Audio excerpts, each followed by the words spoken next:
Okay, so you always wondered like how to achieve a professional sound, and then you watch a ton of tutorials on YouTube and they tell you, well, you gotta use compression, you gotta use all that type of different effects to achieve professional, clear, radio ready sound, but they not explain it in the way that a beginner or someone that's just starting can understand. And I know, like, for a fact, it took me some time to understand what really compression does and how to hear the compression. Today I want to explain it and show you how to actually understand the different type of compression settings, an easy way to actually understand that. Okay, so I'm gonna put you here. What you have to know first to have an actual good professional sound, the most important thing is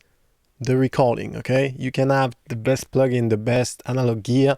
If your recording suck, then it's gonna most likely suck, even if you have the best engineer, you can help it sound better, but it's going to be very difficult. So if you're a beginner, someone with just a couple of months of actually trying to mix, it's going to be impossible for you guys and very inconsistent. So maybe one day you're going to be able to do a track that sounds okay, and then the next day, like, you cannot get it right at all and you don't understand why. First step is try to record in the best condition as possible. Of course, you will not have the most expensive microphone, the most expensive preamps, but that's not what makes the biggest difference. The biggest difference is the treatment of your room. And of course, you don't have the budget to treat a room, but you can always try to record in the middle of the room, so you're away from the walls, trying to have, like, I don't know, a blanket over you, something that will muffle the sound around and avoid all the comeback of the sound against the walls. Okay, you can do that as much as you can. Also, what's important is your placement in front of the microphone. So if you are too far away, too close to the microphone, it's gonna have a different sound. You have to try to get the microphone right in front of your mouth, because if it's too high, then you have all the body of the vocals gonna be gone. If it's too low, you have way too much body, it's gonna sound muddy. So try to stay in front of the capsule and, like, a hand like that away, something like that. But also you have to remember, the further away you get from the microphone, the most of the room sound you will get. So if you have a bad room, even if you have a blanket, try to stay closer as much as you can. Don't put your mouth next to it, because it's gonna be very, very, you have the proximity effect, so it's gonna be very, like, intimate and muddy like that. But yeah, so that's the first step. Second step is actually trying to clean the vocals. You will have, the beat is muted. So let's say you recorded, like I said, the best you could with, like, a microphone that's not too cheap, something like, anything between, I would say, start at like $200 and up is gonna be all right, whatever you pick. You couldn't have it what you want. So you have, like, a recording like that. You can hear in that recording that you can kind of hear the room. You couldn't have it what you want. If you're not trained, you'll think, it's okay, it's not that bad. But you can actually hear it. I'm going to show you. Sorry, it's a compression tutorial. But first, if you need a good compression, you need to treat the signal beforehand, so it's going to sound good. That's a plugin I'm showing you right now, guys. That's going to help you clean the vocal if you don't have a great room. So it's called Clear, and you'll see, I'm going to turn it on. It's on. You couldn't have it what you want. And it's going to really cut the ambience, so all the background noises that, like, for example, a computer or like a road next to your apartment or anything like that, and the voice reverb is the room. I try to don't go full at zero, because it kind of creates some artifacts and doesn't sound as great. I'm trying to leave some in so it sounds more natural.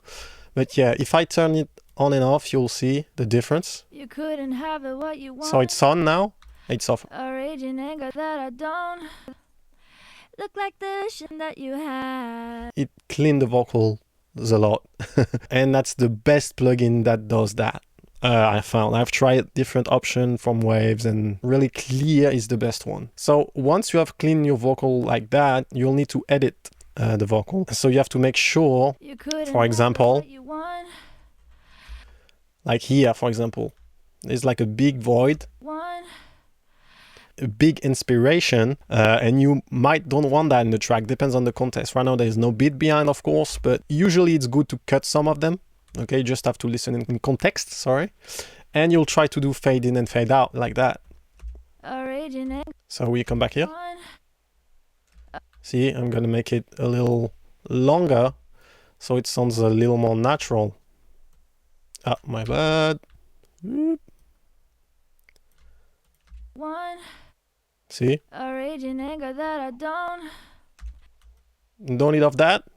Taking up. And that's what you do. You just edit the vocals like that. So there you go. I've done it here. Before the compression, what's going to help you a lot is actually leveling by hand the stems. Instead of throwing the entire signal to the compressor like that, if you want a better result and a more natural result, something that's going to help you sound better. See, for example, here, this is way louder. No, it's louder than here. Instead of feeding that to the compressor like that, you can manually, like, you know, match it.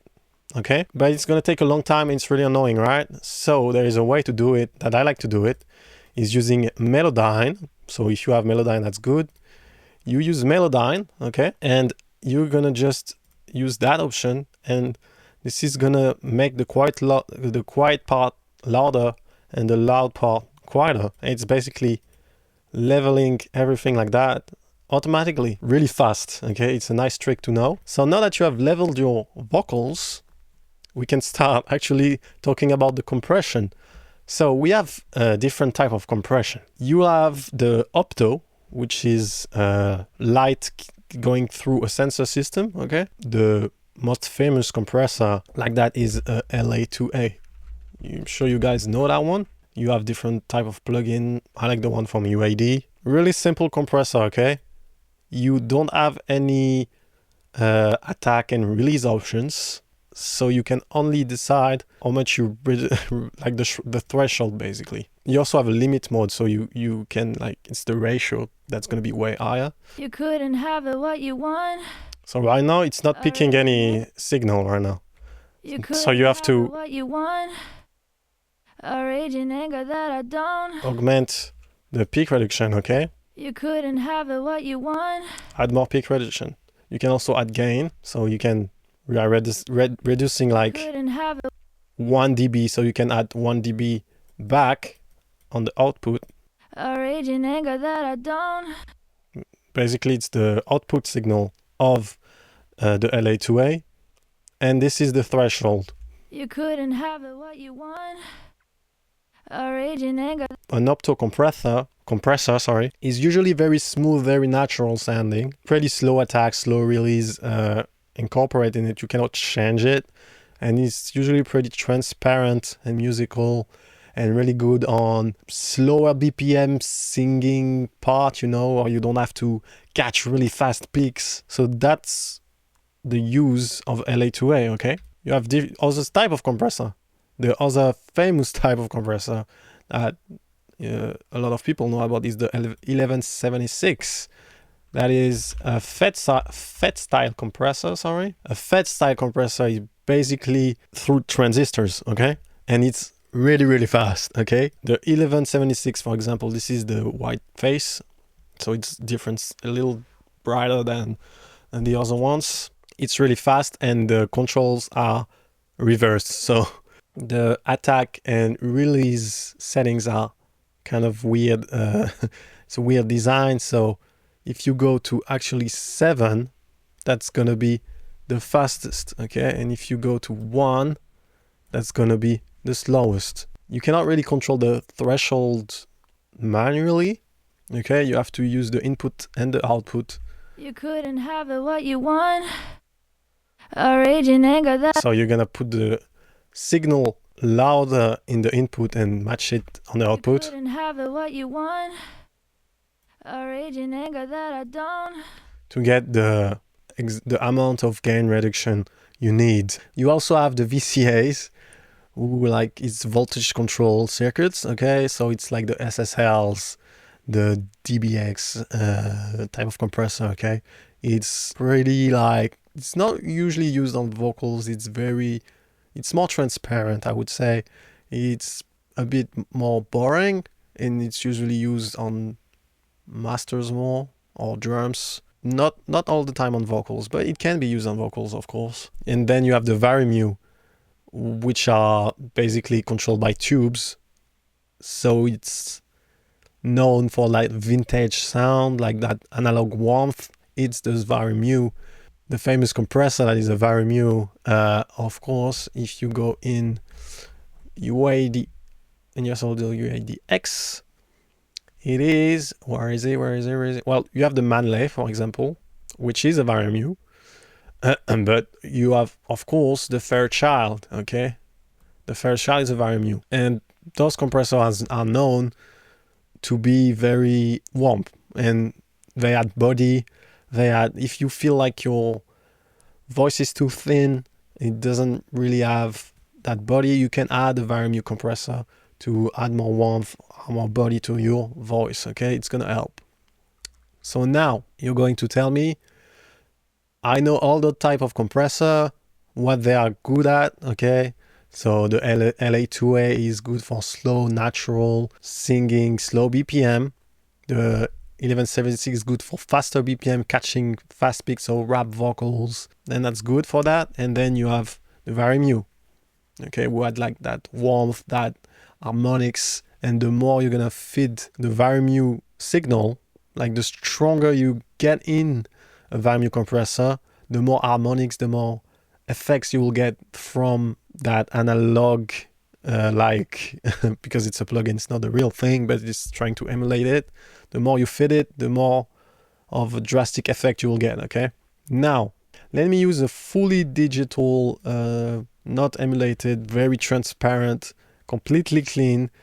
Well, you can also add harmonics, the FabFilter Pro C3, okay? That's going to be a very good example of it.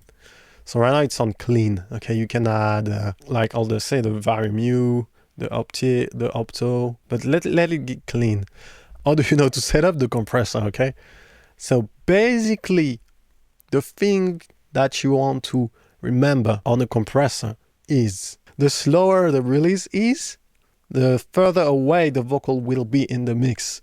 And the faster the release is, the more upfront the vocal will be. So that's how you're gonna hear it, okay?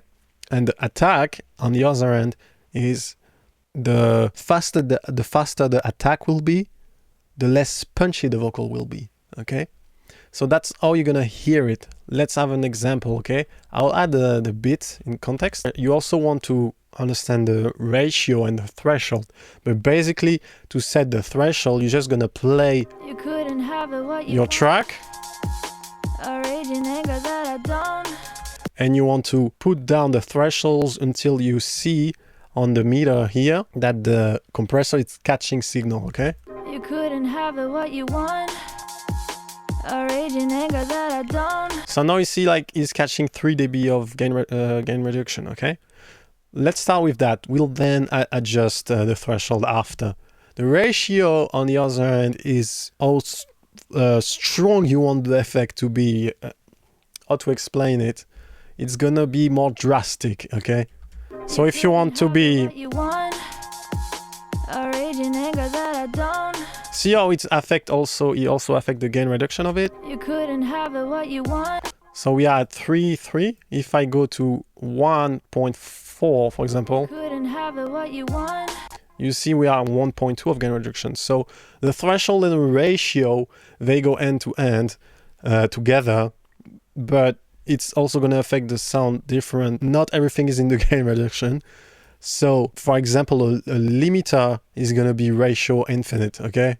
It's going to cut the sound right away. If you want something that's natural and still affecting the signal, anything between 2 and 4 is actually pretty subtle. You can go up to 8 depending on the vocal. So you have to try and listen, okay? But let's be on 3, okay? 3 is pretty common, pretty normal, I'd say. You couldn't have it what you want. We have 4 to 2 dB of gain reduction. That's a good start. So now I'm going to show you how the release affects the position of the vocal in the mix. The slower the release is, the further away the vocal will be. Let's listen. You couldn't have it what you want. A raging anger that I don't look like the vision that you have. See how when I turned on the release, the vocal comes really up front. This is very easy to listen to. You couldn't have it what you want. Now, you're gonna say to me like, then I should always have the quickest release to have my vocal up front because it's very modern. And yeah, but you also have to not put it too fast because you still want the compressor to compress, okay? And now the attack is how punchy the vocal you want, okay? So the release. You couldn't have it what you want. A raging anger that I don't look like the vision that you had. Reading me and speak that I'm mad. I like it like that, okay? It's fast, but not the fastest. And I like the sound of it, how it sits in the mix. Now the attack, do I want my vocal to be very straight and less punchy? Or do I want more of that punch sometimes? You couldn't have it what you want. Let's listen the difference, okay? Let's have the slowest attack. You couldn't have it what you want. A raging anger that I don't. So now the attack is very slow. Basically, the compressor is not compressing anything. You couldn't have it what you want. As you see in the gain reduction, it's catching absolutely nothing because it takes too long to catch anything. So you have to dial it back. You couldn't have it what you want. A raging anger that I don't look like the vision that you have. Now the attack is really fast, so it's catching everything. And it's bringing everything to the same level, and you lose that natural flow of the performance of the artist. So it's more robotic in a way. So you have to dial back and listen on, depending on what the tracks need and how the vocals is performed. You want to listen if you want this more punchy, more natural, or straightforward, like really fast attack. You couldn't have it what you want. A raging anger that I don't look like the vision that you had. Reading me and speak that I'm mad. Also, we had like the auto gain feature, so it's basically adding gain automatically. You couldn't have it what you want. A raging anger that I don't look like the vision that you had. Reading me and speak that I'm mad. So basically, I like it how it's compressed now. And as we look here, You couldn't have it what you want. A raging anger that I don't look like the vision that you had. we are like only like 2, not even like 3 dB of gain reduction. So it's not a crazy amount of compression, okay? So I wanted to show you with the attack and release, the ratio and the threshold option, so you can see how it works. You also have sidechain feeders on this particular plugin, and on a lot of also analog plugin you can have that. So it's gonna sidechain what the compressor is gonna, not what it's gonna compress, but what it's gonna take the information of. I don't know if I explained it correctly, but basically if you don't want the bass to trigger the compressor, because sometimes the bass is like taking way too much space and you don't want the compression to trigger on that, you can use the sidechain, and the compression is going to only trigger when the frequencies you picked are hitting the compression. But it's also going to compress the bass if you cut it off the bass of the trigger side, the sidechain of the trigger, but it's only going to react to the frequencies that you have selected on the sidechain, okay? On a vocal, usually you don't really need that. It's more like of a master or mix bus thing, or like a drum. Now that you understand how to actually set up the attack and the release, the ratio and the threshold, you can basically use every compressor you want. Okay, so that's the beauty of understanding what they are for, and I try to use words to explain them. If you have to remember something from this video, basically the ratio and the threshold is how much of compression you want. Okay, the bigger the ratio is and the lowest the threshold seal, the more of compression you'll get. Okay, basically it's not exactly like that, but so you can understand easily. Okay, then the attack is how punchy you want the vocal. Okay, so the slowest the attack is, the punchiest the vocal will be. And the release is how upfront you want the vocal in the mix. And that's it. That's all you have to understand. I can give you the actual, like, some pretty easy combination of compression. So you have the very famous 1176 to catch the peaks. Okay, so because it's a very fast compressor, so it's gonna catch the peaks really fast. And then to smooth it out and make it more natural, you add an LA2A after. Okay, you're gonna not compress more than 5 dB on the 1176, and on the LA2A you're gonna barely touch like up to 1 dB of gain reduction. Okay, if you need more body or something warmer, more vintage sounding, more harmonics, then you can go in a Vari-Mu like the Third Child, for example. It's gonna add a lot of harmonics to your sound. And remember, on those compressor, the louder you get in those compressor, the more harmonics you will get out. You have to play with that, you know, with the threshold and how loud you go into compressors. So yeah, that's basically it. If you want more tutorials on, because obviously right now that vocal needs some EQ, needs a lot of things. Okay, I just showed you the basic of compression. That was the subject of the video. But if you want me to show you the EQ, how to add professional sounding effects like reverb, delays, anything like that, how to sit a vocal in a mix with an instrumental, how to make them both sit together nicely, tell me in the comments. Or if you have any other question, let me know.